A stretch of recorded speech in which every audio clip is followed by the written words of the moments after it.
to Civil Litigation Week. Please, if you have not subscribed, consider subscribing because this is the last week of Civil Litigation. Then we are going to be going for orals, and we shall prepare a video that will cover what you should expect in your Civil Litigation orals, but also what we'll try to merge what we have covered from term 1 up to term 2, basically giving you the general principles to remind you in your oral preparation. So please subscribe and turn off the notification button so as that when that video is out you don't miss it. So this week we shall be looking at executions. Under this module, we are introducing students to judgments, rulings, extraction of orders, extraction of decrees, enforcement, and execution processes. So I believe that we all understand what a judgment is and what is a ruling, and then how do you extract orders and how do you extract decrees, and then an enforcement and execution of processes. So basically this week is going to be looking at how do you extract orders and also a decree. Both orders and decrees are extracted from the judgment. So this is what you proceed to carry out what we are going to look at as execution. Then enforcement and execution processes. Basically, when you want to understand the law on execution, you have to look at Order 22 of the CPR because it really exhaustively discusses the law on execution. So by the end of this module, students will be able to explain execution processes in civil litigation. So we shall look once you have a judgment and you have extracted an order from that judgment, and you have what we call a decretal sum. So when we talk about a decretal sum, I mean the amount of money that has been awarded to you in a judgment or to your client. So basically that's what we call a decretal sum. So once you have extracted the judgment, you can proceed to execute it under the ways we have under the CPR, which we shall look at sale, attachment, and also we can have detention and arrest as one of the modes of execution. So illustrate execution process in civil litigation, draft appropriate documents relating to execution process in civil litigation, recognize and deal with issues relating to execution processes in civil litigation. So we shall look at how basically what's the process of carrying out execution, both when you're looking at a private individual or maybe when you have a judgment against the government. So we shall deal with all that. So workshop 1, this workshop covers execution proceedings against natural persons and official private business organizations. It will expose the students to the commonest modes of execution, property, goods liable to an attachment, and sale, and the due processes to follow. So by the end of this module, students will be able to 1. Explain execution processes in civil litigation, illustrate execution processes in civil litigation, draft appropriate documents relating to execution process in civil litigation, and organize and deal with issues. So basically, we're going to look at different modes of execution to include attachment, sale. We can also have a garnishee against if they have the money in the bank, among others. So you have to make sure to understand this workshop because most of the oral questions always come from term 2, because they think that you still have the principles fresh in your mind. So as a way of helping you, they ask you at least 2 questions from term 2 and at least 1 from term 1. But of course, the two can still come from term 1. There is no criteria on that.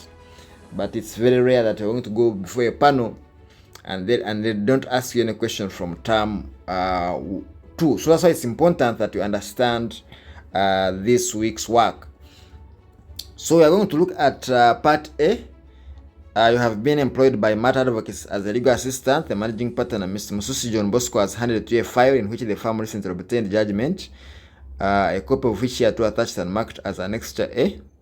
You have before you Peter James, Managing Director of Kampala Woods Industries Limited. Advise him on the rights to his company in the circumstances. So basically, when you're looking at the rights to his company, the first and foremost, once you have a judgment, you have the right to execute it. You have the right to execute it And we shall see that a judgment creditor has a right to apply for execution to enforce the court's judgment. Of course, that has been reiterated in very many cases. For example, Unique Holdings Limited versus Business Trust Limited. So, under Section 35 of the Civil Procedure Act, execution must be done within 1 year. And where you have not been able to do it within 1 year, you must show under Order 22 Rule 19, you must show that, not show cause why execution must be issued. So basically, execution is always done in 1 year, but where it has exceeded 1 year under Order 22 Rule 19, then you must issue a notice to show cause to the defendant. So the other issue was the viable modes to recover the fruits of the judgment from judgment debtor. And you have a lot of modes of execution. One is attachment. Attachment basically is where you go to court to attach someone's property, maybe it's a building or maybe a vehicle. Then also we can have arrest and detention, where you opt that the person be arrested. And also we can have attachment and sale. We can also have attachment and sale. So then the other issue is the procedures for recovering money in so the other issue is the viable modes to recover the fruits of the judgment from the judgment debtor, and the procedures to be taken to initiate the process for recovery of the amounts due under the judgment. So basically here you have to extract the decree. The decree is always extracted from the judgment. Then after extracting from the judgment, you apply for execution, and application is always in a tabular form. The tabular form is provided for by the rules, which give you that something which is a kind of a table. But then you must also calculate the bills for costs, and then after taxation, you must send them to the defendant. So basically, that's how we go about applying for the recovery of the money. Then part B, you have further been informed by Mr. Peter. You have further been informed by Mr. Peter that using his informers in town, he has been able to identify the following properties. 1, Busiro Block 8 Plot 1420 land at Chitende in the names of Moses Ochama, the managing director of the judgment debtor, developed with storied apartments. 2, Busoro Block 387 Plot 1065 land at Chitende in the names of Nasan Hardware Limited, but has registered 5 years mortgage with Stanbic Bank, which still has 3 years remaining to be paid off. So basically here, the art they want us to master is for you to proceed and execute on a property. It must be the property of the what? Of the judgment debtor. It must be the property of the judgment debtor. So when you talk about this house at Chitende in the names of Moses Ochama, the managing director of judgment debtor, developed with storied apartments. So here, if we are having a company, then you cannot go and execute on the property of the director. We are all aware under the principle of personal legal entity, the company being a personal legal entity. So that means if you have a judgment against the company, you cannot now go and proceed and attach the property of what? Of Chitende. Then 2, Busiro Block land Chitende in names of Nasan Hardware Limited, but has registered 5 years mortgage with Stanbic Bank, which still has 3 years remaining to be paid off. So now if it's under the mortgage, that means the bank has an interest on that very property. So that one wouldn't be attached until the bank finishes the payment. Then the other one is Busiro Block land at Chitende developed with an incomplete commercial building, the names of Nasan Hardware Limited. This one, if it's for the company and you didn't sue the company, wouldn't attach it unless you have a judgment against the Hardware Limited. Block 398 Property 11 land at Gomba registered in the names of Chiwanuka Anthony. The judgment debtor rents and runs a poultry farm with over 50,000 chickens, birds. So the judgment debtor rents and runs a poultry farm. So maybe you can consider selling the birds in the farm. So task 2, advise Peter James on the property, if any, that is liable for execution. So basically when you are looking at the property liable for execution, you must look at the property he solely owns. You must look at the property he solely owns. Then the procedure for recovering money in the above properties. So once you have identified the properties which can be executed, you have to go and you apply for execution, which is in tabular form. Then you put the method of execution. You obtain and extract the judgment and decree. You satisfy the judgment, prepare and file the bill of costs, serve the decree, costs and money letters on judgment data, then apply for execution. Court issues execution order, issuing process for execution. Then you enforce the execution by usually the bailiff or maybe sell and attach, which is always through public notice. So basically that's how you go about that. And then draft the necessary documents. The necessary documents here we have, one would be extracting the decree from the judgment. Then secondly, we shall have an application which is for execution, which is always in a tabular form. Then we shall also have demand notice for a satisfaction of the decree, and also application for execution of the decree, and not show cause. But here, since we are within 1 year, we don't need notes to show cause. Then we go to part C. Peter James has also further information. Peter James also got further information that National Hardware Limited runs an account with Centenary Railroad Development Bank on which most of its sales are deposited. It is likely to have over 100 million. National Hardware Limited and also owns 100 shares in Uganda Clays Limited. Advise on the judgment debtors' rights. So basically here we shall be looking at garnishment proceedings, and basically in these garnishment proceedings we want to attach the money which is in the bank. So that process of attaching the money in the bank is called garnishment proceedings. Then the procedure to be followed to recover the judgment debt per the facts in part C. So you also have to apply for execution of the garnishment order, and the application is always by notice of motion supported by an affidavit. So that's how you apply for a garnishment. And draft the necessary documents. Here it would be notice of motion supported by an affidavit.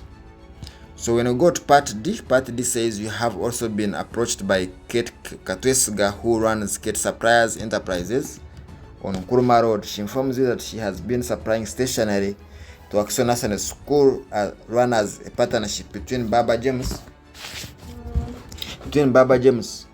his wife Joanne Nadutu, and Byeyanga David. The whole of 2020 they did not pay for the supplies to the school. She made various demands, but nothing was forthcoming. In September 2024, they said Katwesiga filed a summary suit against the school at the High Court of Uganda, Commercial Division, and obtained a default judgment against the defendant with the following orders: 1.65 million, interest at 15%, and cost of the suit to be paid by the defendants. Kate had identified the following properties: Chagwe Block 398 Plot 3, land at Gaba, registered in the names of Baba James, where there is a family house where he lives with his wife and 4 children.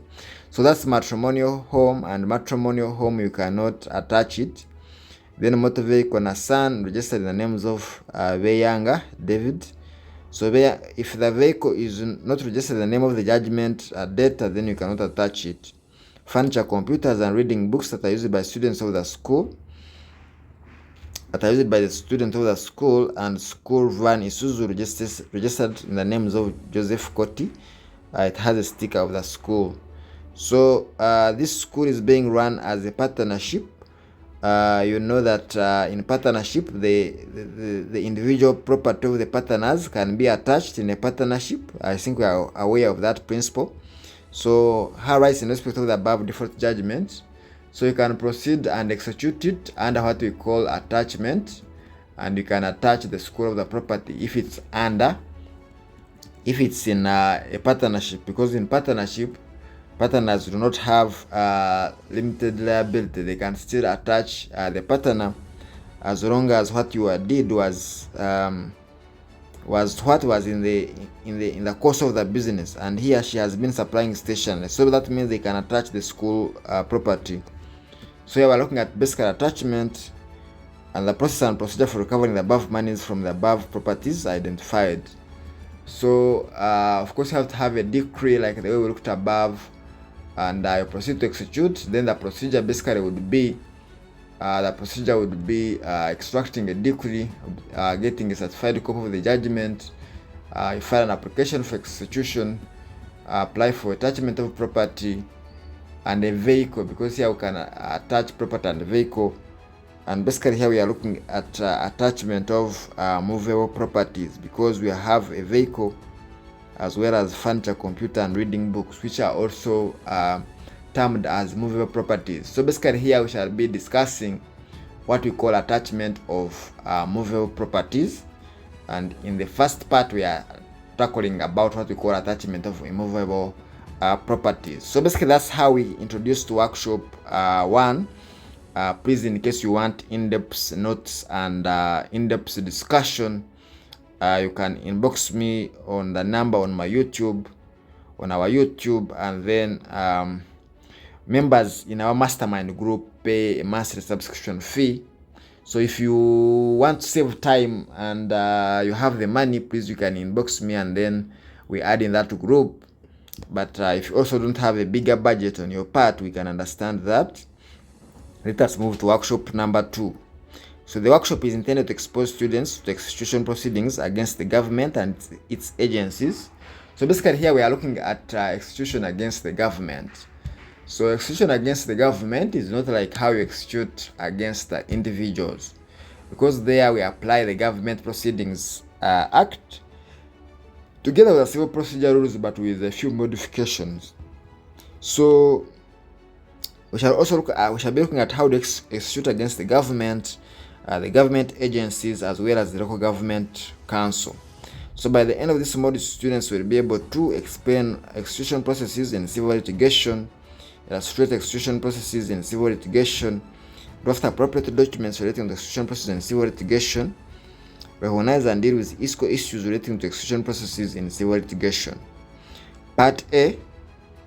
Assume you are a legal officer employed by Mbarara District Local Government. The district lost the case against the one Abdul Jingo, a fuel dealer in Mbarara, who runs Total Service Station on Kampala Road. Abdul supplied fuel to vehicle of the said district, and bills accumulated to the tune of Uganda shillings 456 million. Abdul recently received judgment in HCC is setting to attach several properties to the district, to include land housing the district headquarters at Kamukazi, vehicles, UG Hilux, UG Toyota double cabin, shares salaries that are received in account, DFCU Bank, account number in Centenary Bank held by district, in which it banks locally, collected revenue from markets, and furniture and computer headquarters. So basically when you are attaching property of the local government, we have said the law that is applicable is the Local Government Proceedings Act. So Section 6 introduces local government council with the capacity to sue and be sued. And also Section 6.2 provides that no execution or attachment of process in such nature can issue forcing payment by local government for a lapse of 6 months. So when you are executing against the local government, you must have to wait for the 6 months to elapse.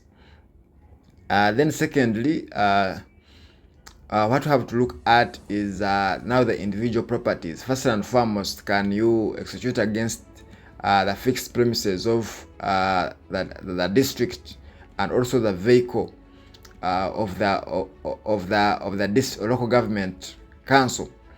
So government property, including land and vehicles, is generally exempt from attachment and sale unless certain legal conditions are met. So basically, the law is that the vehicles which are issued by the government, those which have LOG, you find that they are always exempted from attachment. You cannot attach them. And also the fixed premises of the land, they are also exempted from attachment. So that property which has been donated by the local government, you cannot attach it. Then from there, so we have to analyze basically all this property and you will see whether it can be attached or not. Teachers' salaries cannot be attached.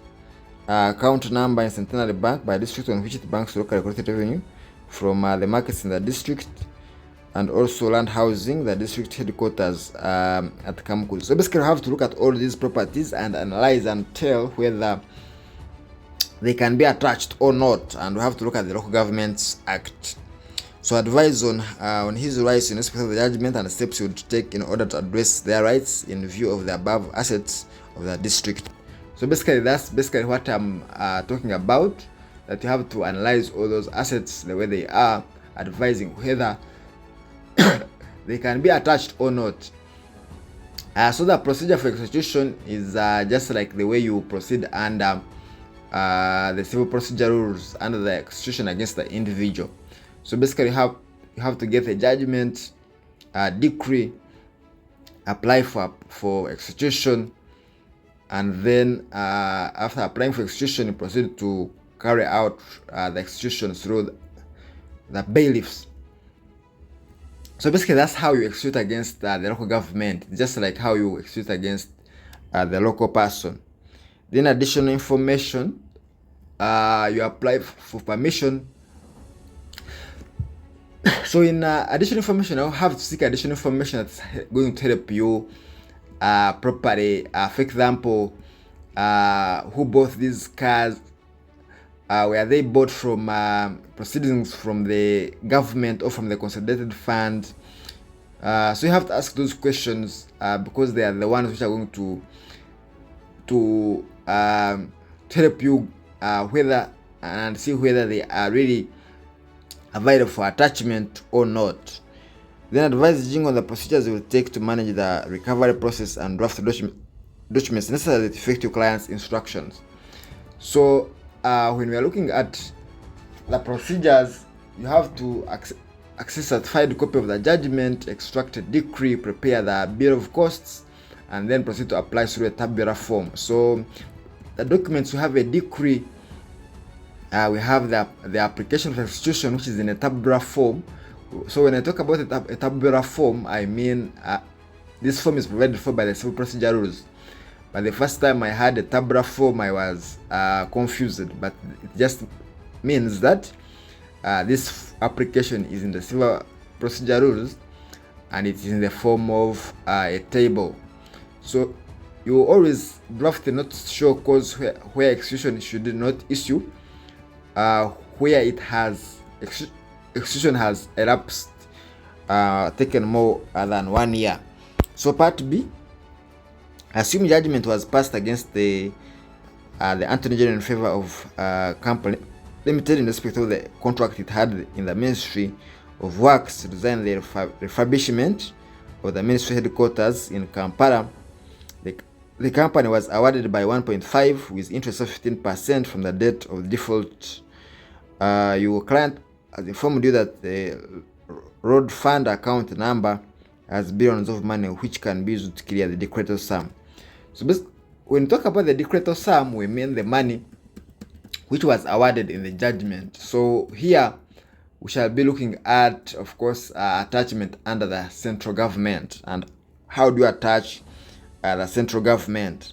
So here we shall see whether you can execute against the central government or and of course you must adhere to the Local Government Act as well as the civil procedure rules. But yes, you can execute against the government, but not on the account of the road fund. Then what remedies the company has in the circumstances and the procedure would take to recover the decretor sum. So the procedure to recover the decretor sum, first and foremost, you have to, after extracting the judgment, you have to apply to the Attorney General for a certificate of order. So this certificate of order is one of the requirements for you to proceed against or to execute against the government. You must have this certificate of order.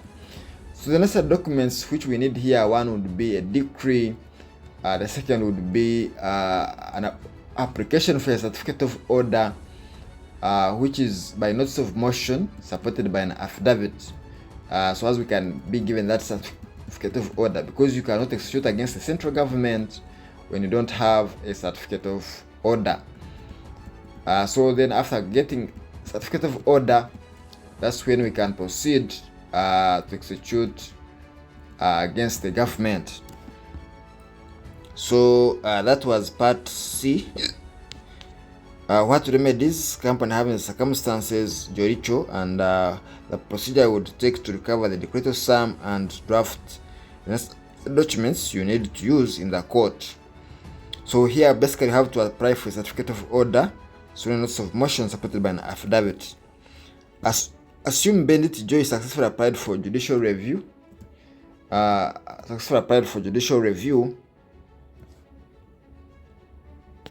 Against a decision of Bakane University Council to put him on interdiction following a complaint of sexual harassment by one of the female students at Faculty of Arts, the High Court Civil Division gave the following orders: A. Statutorily quashing the decision of council to interdict the applicant, prohibition order preventing any further disciplinary action against the applicant, injunction preventing the council from continuing with the disciplinary proceedings, declaration that the interdiction was unlawful, and costs of the application. So as a young lawyer employed in McLean legal department, prepared detailed legal opinion of the Vice Chancellor McLean University on how such orders should be treated and whether there is possibility of challenging them. So basically here we are looking at these orders of statutory mandamus prohibition which can be issued in a judicial review. So basically the law is that these orders are always self executing, that for them you are not supposed to go and apply to execute them, but they execute for themselves. Once you have the order, then it's self-executing or executory. You don't need to apply to execute a statutory order from court. But it can only be stayed by appeal. Once you have appealed it, then that's when they can stay. But also remember, for you to appeal, you must have what we call a right of appeal, because the right of appeal is basically a creature of statute. So basically we have to talk about these orders, prohibition, statutory, and also we can also have injunction. But the position of the law is that they are self-executing. You don't have to apply to execute that order. It can only be stayed when it's appealed. That's when this one you can appeal application for stay of execution pending appeal. So the other one was about, assume you are a lawyer for the Joy and McLean University has refused to comply with the above orders, what course of action would you take to enforce the same? So basically here we are going back to contempt of court, because if they have not complied with the order, that basically would become contempt of court. So I believe that we discussed contempt of court when we are looking at interlocutory applications in term 1 of in week 1 of civil litigation, where we looked at temporary injunction, interim injunction, ex parte orders, security for costs, as well as contempt of court, and we say that those ones were interlocutory applications. So I believe that if you get a question like that in the oral exam, you will pass it.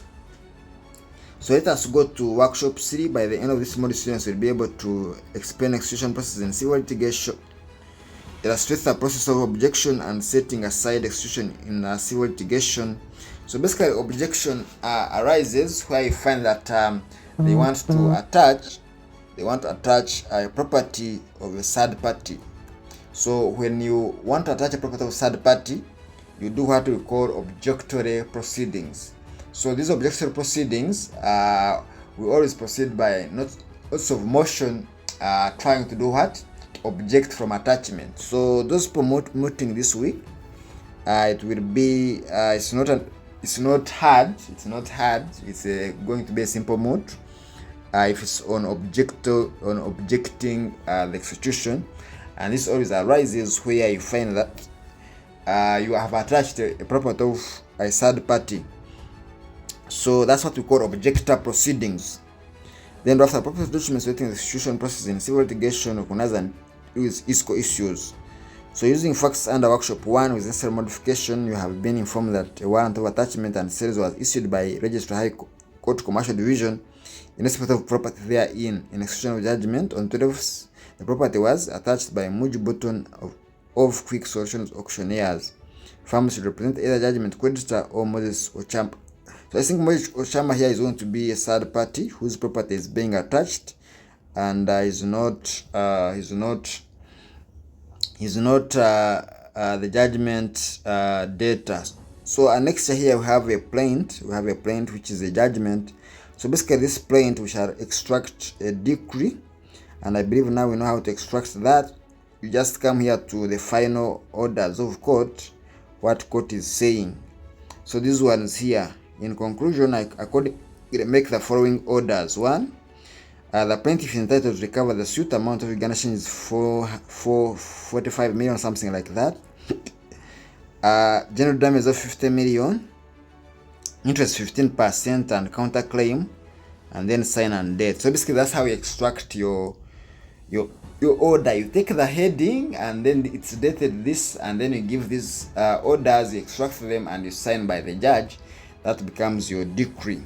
So if you want to be part of our mastermind groups where oral preparations have started, you can inbox me on 07567 67284. 07567 So that's our WhatsApp number. You can contact us, and then we have weekend discussions across all campuses, Mbarara, Rida, Kampala, and Mbare, and we give quality notes immediately after the discussion. That's on Saturday and Sunday. And then also we have a WhatsApp group where students give feedback from their PAs, and also we have a preparation for an oral exam that is going to leave you very confident and you pass oral exams. So please reach out to me if you can afford to pay monthly subscription fee of 100,000 Uganda shillings. Warren Buffett says that an investment in yourself is your best dividend, because you can just pick one principle from the mastermind and you get a client who's going to pay you 100 million. So 10,000 is just a minute investment in yourself, because you get knowledge for the rest of your life. So please have a blessed day, and I wish you success in your week.